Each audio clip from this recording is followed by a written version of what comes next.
दोस्तों नमस्कार, स्वागत है आपका यूट्यूब चैनल एबी टेक में। आज है 3 मार्च 2026 और जान लेते हैं आज की महत्वपूर्ण खबरें। सबसे पहले यहाँ देखिए अपडेट है कि आरक्षित पद तय होने के बाद ही होंगी भर्तियाँ। उत्तर प्रदेश में भर्तियों में आरक्षितों को कम कोटा मिलने के विवाद को पूरी तरह से खत्म करने की तैयारी है। आरक्षित पदों की संख्या तय होने के बाद ही भर्तियाँ की जाएंगी। विभागों को रिक्तियों का प्रस्ताव भेजने से पहले एससी, एसटी, ओबीसी और ईडब्ल्यूएस के पदों को स्पष्ट करना होगा। जरूरी हुआ तो इसके लिए आयोगों के साथ विभागों द्वारा बैठकें भी की जाएंगी, जिससे भर्तियों को लेकर के कोई पेंच ना फंसे। उत्तर प्रदेश में हर साल हजारों की संख्या में भर्तियां हो रही हैं। राज्य सरकार ने भर्तियों के लिए उत्तर प्रदेश लोक सेवा आयोग, उत्तर प्रदेश अधीनस्थ सेवा चयन आयोग, उत्तर प्रदेश विद्युत सेवा आयोग, उत्तर प्रदेश शिक्षा सेवा चयन आयोग, उत्तर प्रदेश पुलिस भर्ती प्रोन्नति बोर्ड और उत्तर प्रदेश सहकारी संस्थागत सेवा मंडल बनाया गया है। सबसे अधिक भर्तियां लोक सेवा आयोग और यूपीएससी से होती हैं। पिछले कुछ भर्ती विज्ञापनों को लेकर के आपत्तियां जताई गई, जिसमें कहा गया है कि कुल रिक्तियों में ओबीसी के लिए कम पद तय किए जा रहे हैं। आपने देखा होगा लेखपाल भर्ती में किस तरीके से सीटें कम करके दी गई थी, और भी कई सारी भर्तियां हुई। 69 आज तक फंसी हुई है उसी चक्कर में। तो इन सब के चलते सरकार और अभ्यर्थी दोनों परेशान होते हैं। तो अब यहाँ पर कहा जा रहा है कि पहले आरक्षित पद स्पष्ट होंगे, आरक्षण के अनुसार आरक्षित पद तय कर दिए जाएंगे, उसके बाद ही भर्तियाँ होंगी। तो शासन ने सभी भर्ती आयोगों को निर्देश भेज दिए कि अब सबसे पहले जो वर्टिकल रिजर्वेशन है और जो हॉरिजॉन्टल रिजर्वेशन है उसको पूरी तरीके से पहले तय किया जाएगा, उसके बाद फिर आगे भर्ती प्रक्रिया शुरू की जाएगी। वीडियो में आगे बढ़ने से पहले जो भी अभ्यर्थी टेक्स्ट बुक की तैयारी कर रहे हैं, टेक्स्ट बुक पास के लिए देख रहे हैं और विभिन्न एग्जाम की तैयारी कर रहे हैं, उनके लिए अपडेट। दोस्तों टेक्स्ट बुक आपके लिए लेकर के आया है होली सेल। इसका नाम दिया गया रंग बरसे सेल। ये सेल 3 मार्च और 4 मार्च को चलेगी।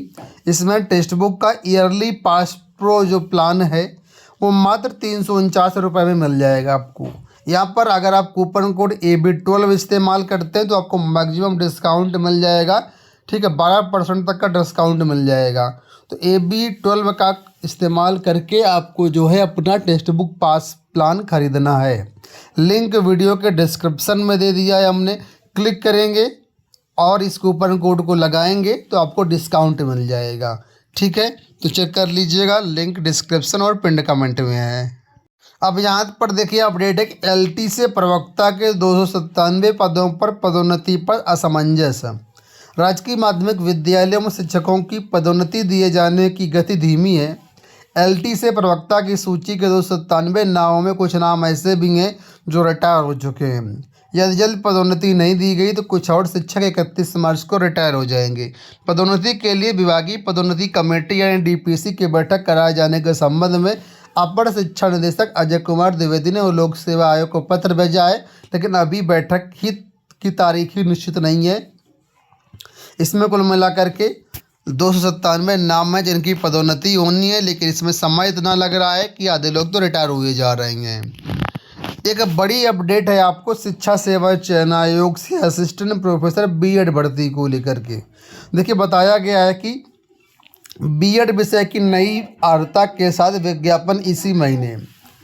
उत्तर प्रदेश शिक्षा सेवा चयन आयोग विज्ञापन संख्या 51 की रद्द की गई 910 पदों पर असिस्टेंट प्रोफेसर भर्ती पुनः आयोजित किए जाने की तैयारियों के बीच BEd विषय के 107 पदों पर भी भर्ती की तैयारी तेज कर दी गई है। BEd विषय के असिस्टेंट प्रोफेसर पदों के लिए आवेदन वर्ष 2022 में इसी विज्ञापन के तहत अन्य विषयों के साथ लिए गए थे, लेकिन अर्हता विवाद के चलते हाईकोर्ट ने BEd विषय की भर्ती परीक्षा पर रोक लगा दी थी। इसके कारण आयोग ने इसकी परीक्षा नहीं कराई। अब अर्हता स्पष्ट हो जाने पर शासन से अनुमोदन मिल जाने के बाद नई अर्हता के अनुरूप इसी महीने विज्ञापन जारी किए जाने की तैयारी है। तो असिस्टेंट प्रोफेसर BEd के लिए इसी महीने विज्ञापन जारी किया जाएगा। ठीक है, और नए नियमावली के अनुसार, नए नियमों के अनुसार ये भर्ती पूरी की जाएगी। आपको बता दें यहाँ पर देखिए बताया गया कि नए अध्यक्ष डॉक्टर प्रशांत कुमार ने इसके आयोजन की तिथि 18 18-19 अप्रैल तय की है। इसके अलावा बीएड विषय की जो अर्हता है वो NCTE की गाइडलाइन के अनुरूप किए जाने के बाद अनुमोदित हो जाने पर अब परीक्षा आयोजन में कोई बाधा नहीं रहेगी। तो NCTE की गाइडलाइन के अनुसार आपकी एलिजिबिलिटी तय की जाएगी। और बताया गया कि ऑनलाइन अध्याचन पोर्टल का काम अंतिम चरण में है। वहीं शिक्षा निदेशालय ने भी रिक्त पदों का विवरण जुटा लिया है, जिससे पोर्टल क्रियाशील होने पर ऑनलाइन अध्याचन भेजा जाएगा। इसके साथ ही यहाँ पर शिक्षा सेवा चयन आयोग में जो धारा 16 थी उसको लेकर के अपडेट है कि प्रदेश के एडेड माध्यमिक विद्यालयों के प्रबंधन अब शिक्षकों को उत्पीड़न नहीं कर सकेंगे। शासन की ओर से नए शिक्षा सेवा चयन आयोग में शामिल धारा 3 का उल्लेख करते हुए सभी डीआईओ को इसके तहत आवश्यक कार्रवाई करने का निर्देश दिया है, ताकि शिक्षकों का गलत उत्पीड़न न किया जा सके। प्रदेश में समय समय पर जिलों से शिक्षकों की सेवा समाप्ति आदि की शिकायतें माध्यमिक शिक्षा निदेशक व शासन को मिलती रही हैं। ठीक है, क्योंकि जो चयन बोर्ड की धारा थी उसको हटा दिया गया था, अब वापस धारा को जोड़ दिया गया, जिसके कारण अब जो शिक्षकों की सेवा सुरक्षा सुनिश्चित हो पाएगी। कोई भी मैनेजर बिना किसी ठोस के कार्रवाई के नहीं हटा पाएगा। ठीक है, तो पहले मैनेजर को पावर था, अब ये पावर वापस उनसे छीन लिया गया है और सेवा सुरक्षा लागू कर दी गई है। यूपी बोर्ड इंटर के छात्रों के लिए बड़ी खुशखबरी है। इंटरमीडिएट में पहली बार इम्प्रूवमेंट परीक्षा का मौका मिलेगा। अभी तक दोस्तों इम्प्रूवमेंट परीक्षा का मौका इंटर में नहीं मिलता था, केवल हाई स्कूल में मिलता था। अब यहाँ पर कह दिया गया कि अब इंटर के छात्रों को भी इम्प्रूवमेंट का मौका मिलेगा।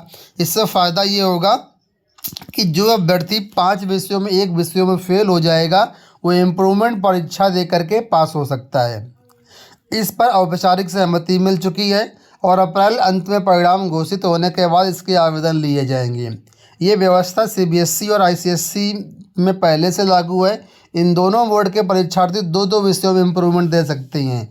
कई बार ऐसा होता है कि तबीयत खराब होने, पारिवारिक, सामाजिक या अन्य कारणों से परीक्षार्थी किसी विषय में तो पास हो जाते हैं, लेकिन उसे बहुत कम नंबर मिलते हैं। इसका असर उसकी आगे की पढ़ाई और करियर पर भी पड़ता है। ऐसे में बड़ी संख्या में ऐसे परीक्षार्थी होते हैं जो अंक सुधार यानी इम्प्रूवमेंट परीक्षा देना चाहते हैं, लेकिन यूपी बोर्ड में ऐसी व्यवस्था ही नहीं थी। इसी समस्या को दूर करने के लिए बोर्ड की ओर से इस साल इंटर के परीक्षार्थियों के लिए भी इम्प्रूवमेंट की व्यवस्था शुरू करने का प्रस्ताव भेजा गया है।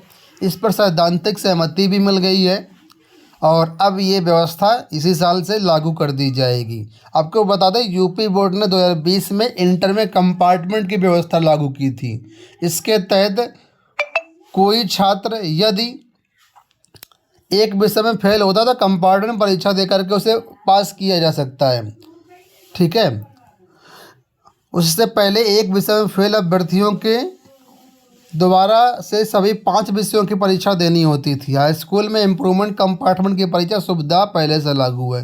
तो अब एक ही विषय में जो छात्र फेल होता है या कम नंबर पाते हैं तो वो इंटरमीडिएट में एक विषय की परीक्षा दे करके अपने अंक सुधार कर सकता है।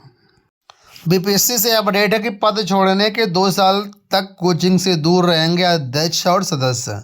बिहार लोक सेवा आयोग से जुड़े पूर्व अध्यक्षों और सदस्यों की निजी कोचिंग संस्थानों में सक्रियता के मामले को गंभीरता से लेते हुए राज्य सरकार ने बड़ा फैसला लिया है। अब अध्यक्ष व सदस्य सेवानिवृत्ति के 2 वर्षों तक किसी कोचिंग संस्थान से नहीं जुड़ पाएंगे। बिहार सरकार को BPSC से जुड़े पूर्व अध्यक्ष और सदस्यों के निजी कोचिंग संस्थानों में सक्रिय रहने की जानकारी मिली है। इस मामले को सरकार ने गंभीरता से लिया है और ये नियम बना दिया कि कोई भी अध्यक्ष और सदस्य 2 साल तक किसी भी कोचिंग संस्थान से नहीं जुड़ पाएगा। दोस्तों ये हो गई आज की सारी सूचनाएं। इस वीडियो में इतना ही। धन्यवाद।